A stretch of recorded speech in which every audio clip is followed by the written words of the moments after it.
Alright, so here we have an application of the first order linear differential equation. We have a mixture problem, also sometimes referred to as a tank problem. And the problem is as follows. So we have a tank. It's filled to capacity with 500 gallons of pure water. Brine containing 2 pounds of salt per gallon is pumped into the tank at a rate of 5 gallons per minute, and the well-stirred mixture leaves the tank at 10 gallons per minute. Find the time when there is maximum amount of salt in the tank. And what is this maximum amount? So let's first start with a schematic. I will draw a rectangle representing the tank. And since the units are consistent, I'm going to suppress the units. So notice the units for volume are in gallons. The units for time, the unit for time is minutes, and the unit for weight or the amount of salt is in pounds. So we will keep, so I'm going to suppress the units because they are consistent in this case. Okay, so it is filled to capacity with 500 gallons of pure water. So let V denote the volume. So V of 0, that is the initial volume, is 500 gallons. And because it is full of pure water, and we are letting Q represent the amount of salt, so since pure water has no salt, we are going to say Q of 0 is 0. That is to say that the initial amount of salt present in the tank is 0. And now the next statement is that the brine containing 2 pounds of salt per gallon is pumped into the tank at a rate of 5 gallons per minute. So we can represent that with an arrow flowing into the tank. And I will denote the inflow rate, the volumetric inflow rate, as R with a subscript of I.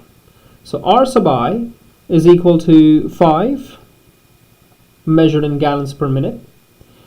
And the concentration of the brine flowing in is 2 pounds of salt per gallon. So we will denote that by C sub I, and that is equal to 2 pounds per gallon. And then the next part of the statement is, and the well-stirred mixture leaves the tank at 10 gallons per minute. So when the fluid flows out, the rate at which it flows out denoted by R with a subscript of O. So R sub O is equal to 10, which is twice as much as the inflow rate. And now we have, we don't know what the concentration is at outflow. However, we do know that the concentration here is the amount of salt present at any given time. So let that be denoted by Q. So remember, Q is a variable, Q is a function of time, and that divided by the volume, which we will denote by V. Also, you may notice that the volume is also a function of time. It is changing because the inflow and the outflow rates are not equal. So the inflow rate is 5, the outflow rate is 10, which means we're losing 5 gallons every minute. So let's first start with the volume. So the volume is always given by rate in minus rate out, the quantity times time, plus the initial volume, which I will denote by V naught. And so therefore, if we plug in the values, we have rate in, which is 5, minus rate out, which is 10, times T, plus V naught, which is the initial volume, which is 500 gallons. And so therefore, we come up with a function for V, and V is equal to negative 5T plus 500.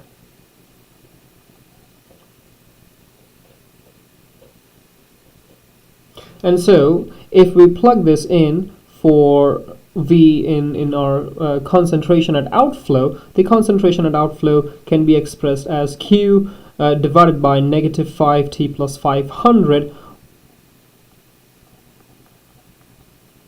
and that is it. One more thing we may infer from the volume is, since we are losing 5 gallons per minute, at a certain point the tank will definitely be empty. Well, so when the tank is empty, the volume will end up being 0. So if the volume is 0, well, that would mean that negative 5t plus 500 is 0. And if we solve for t, we get t is equal to 100 minutes. Which means the process can run for at max of 100 minutes and no more. Okay, now let's go ahead and formulate the differential equation.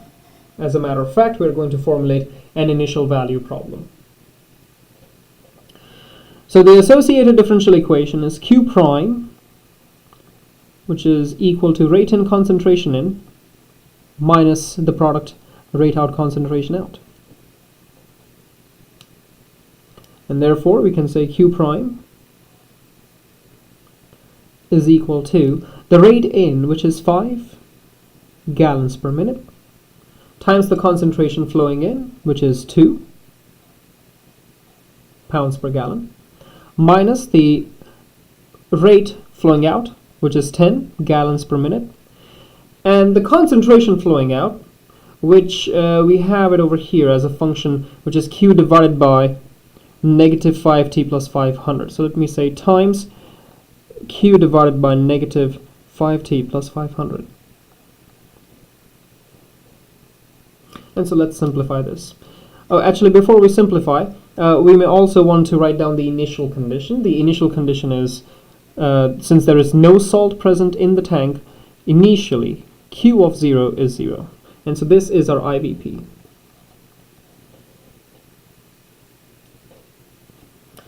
Okay, so first let's go ahead and solve the differential equation. So we may simplify the differential equation by multiplying the 5 and the 2 together to begin with. So therefore we can say Q prime is 10. And then for the second term on the right hand side, notice we can divide the negative 10, the negative 5, and the positive 500 by a negative 5. And this becomes positive 2Q divided by T minus 100.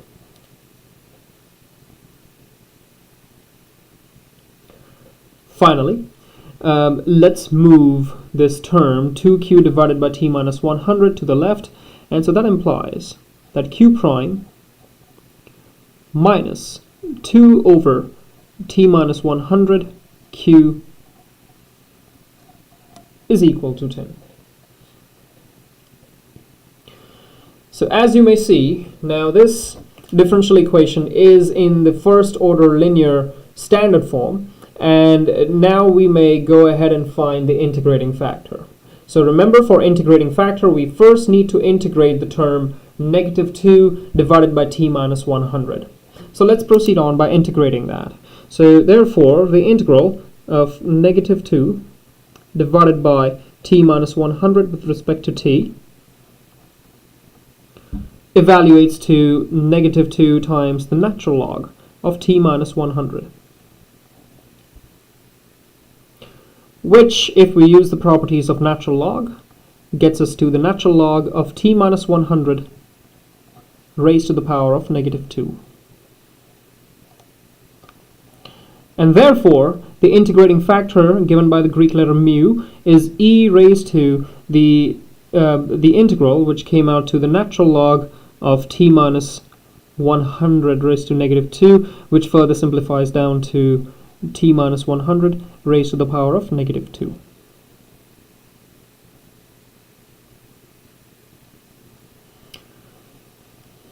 And at this point, we will multiply the integrating factor with the most recent form of the differential equation, which is Q prime minus 2 over T minus 100 Q is equal to 10. Now we know what results on the left hand side by multiplying the integrating factor. So all we would get back on the left hand side is the derivative of the integrating factor, which is T minus 100 raised to negative 2 times Q. Right? It should collapse down into the product rule, and the product is that of the integrating factor and the independent variable, and the dependent variable q. Also, let's not forget to multiply the integrating factor on the right hand side of that equation, so we get 10 times t minus 100 raised to negative 2. And therefore, we may now say that t minus 100 raised to negative 2 times q must equal the integral of 10 times t minus 100 raised to negative 2 dt.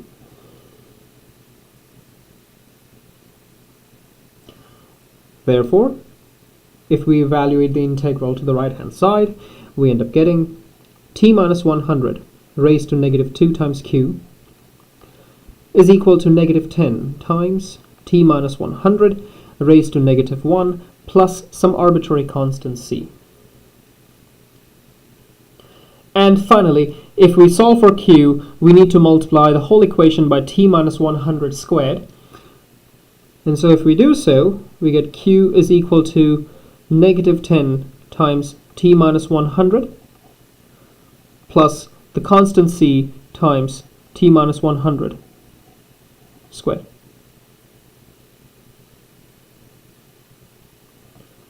And that is the general solution. Now remember, we have an initial condition, so we must find the value of c which satisfies the initial condition. So at this point, we're going to introduce the initial condition. The initial condition is q of 0 is 0. So we may substitute 0 for t and also 0 for q.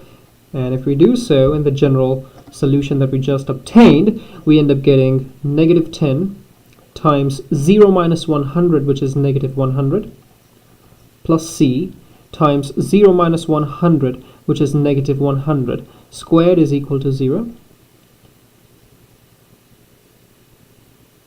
And therefore, simplifying this, we have positive 1000 plus 10,000. C is equal to 0. And therefore, if we solve for the value of c, we get negative 1/10, or simply negative 0.1.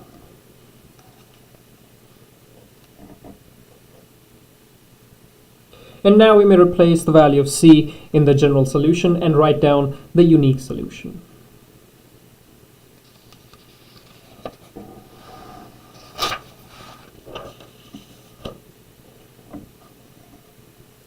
And therefore, the unique solution we get back is q of t is equal to negative 10 times t minus 100 minus 0.1 times t minus 100 squared. Now remember, the question was to find the time when there is maximum amount of salt in the tank. So now we have a function that gives us the amount of salt in the tank at any particular moment in time. So if we are after the maximum amount of salt in the tank, we need to find the critical point of this function, which Calculus 1 tells us that we need to take the derivative of q and set it equal to 0, because that is where the critical points occur. However, we do need a second derivative test to determine if the critical point is going to be a point of maximum function value or minimum function value. And so if the second derivative is positive, then we have a minimum function value, whereas if the second derivative is negative, then we have a maximum function value. That is one way to go about it.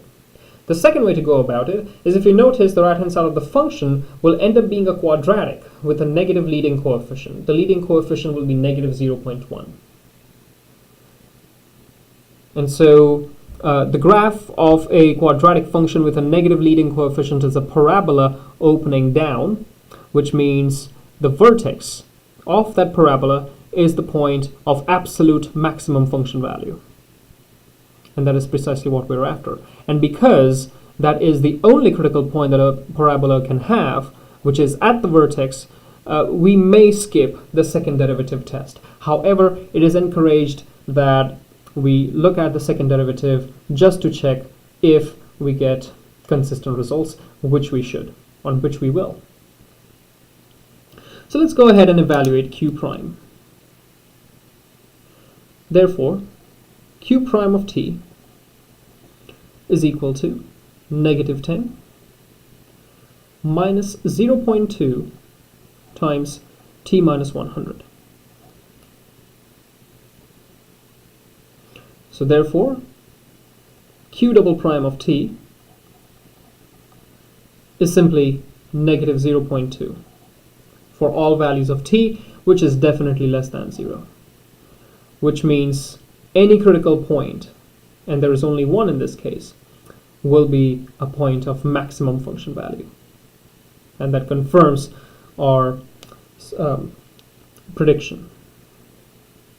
Okay, now q prime is equal to 0 implies negative 10 minus 0.2 times t minus 100 is equal to 0.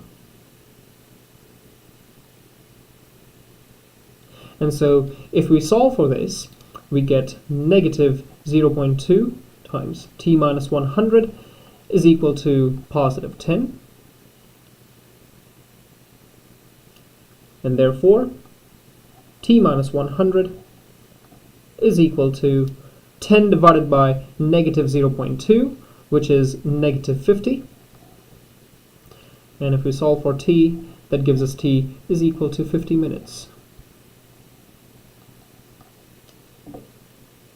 Which means the tank contains the maximum amount of salt during the entire process at 50 minutes after the process is started. So this answers the first question. The second question is relatively easy to answer. The second question is, what is this maximum amount? Well, now that we have the time, we may simply substitute 50 in for t and solve for the value of q. And so therefore the maximum amount of salt in the tank, which is at 50 minutes, is given by q of 50, which is negative 10 times 50 minus 100 minus 0.1 times 50 minus 100 squared. And therefore, q of 50 is positive. So negative 10 times 50 minus 100 is positive 500 minus 0.1 times 50 minus 100 is negative 50, which when squared gives us 2500. And therefore 500 minus 0.1 times 2500 is 250 pounds,